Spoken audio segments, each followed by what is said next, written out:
So do you guys want to hear a non-controversial and not so dramatic story about my not so great time in Puerto Rico? I'm going to tell you anyway, even though you didn't ask. Maybe just to brighten someone's day, because we've all been put in a situation, and so, don't be scared, okay? So me and my boyfriend decided to go to Puerto Rico for our summer vacation this summer. Just like this past week, we were in Puerto Rico. And it's just nice and easy to travel to. You don't need a passport, even though we have our passports, but that's one of the reasons we decided to go. Now, we stayed in San Juan, the Condado Beach area, right across the street from this really nice, Marriott casino. And it was like an apartment building of condos, right?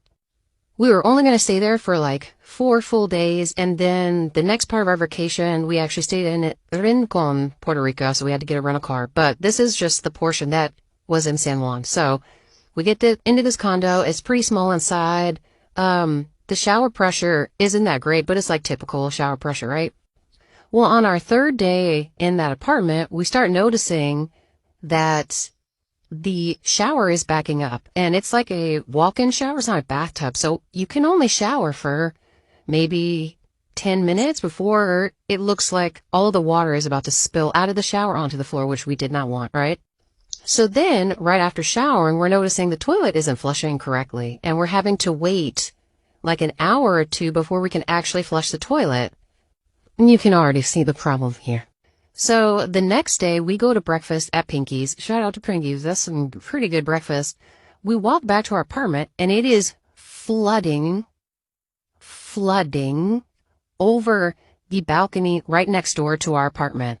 So, you can't even get into the apartment lobby without going under whatever liquids are coming off that balcony. Hint, hint, it's just water. It wasn't was it poop water? We don't think. So, I'm having to call, the host because you might have an issue. Soon enough, if you don't get this fixed, that water is going to come down the hallway. It's going to enter your apartment if it hasn't already. So we run up, make sure none of our stuff is damaged, make sure none of the host stuff is damaged, right? I would hate that if my apartment was, flooded because of another apartment. Plus, we don't know if someone's, in there, right? You know what I'm saying? So we end up having to wait 4 hours to use the bathroom. She called a plumber. They were able to stop the water flow. But the plumbing lines were connected. So we couldn't take a shower or use the bathroom. But we just had Pinky's breakfast. And they have 24-ounce coffees that are very delicious. So you already know what I had to do. And I couldn't do what I needed to do. So I snuck in to the Marriott lobby. Marriott, if you're watching, have amazing bathrooms. If you'd like to sponsor a stay, I'd love to use the bathroom again. So that's just one portion of our stay in Puerto Rico. We just had to, have a little bathroom situation.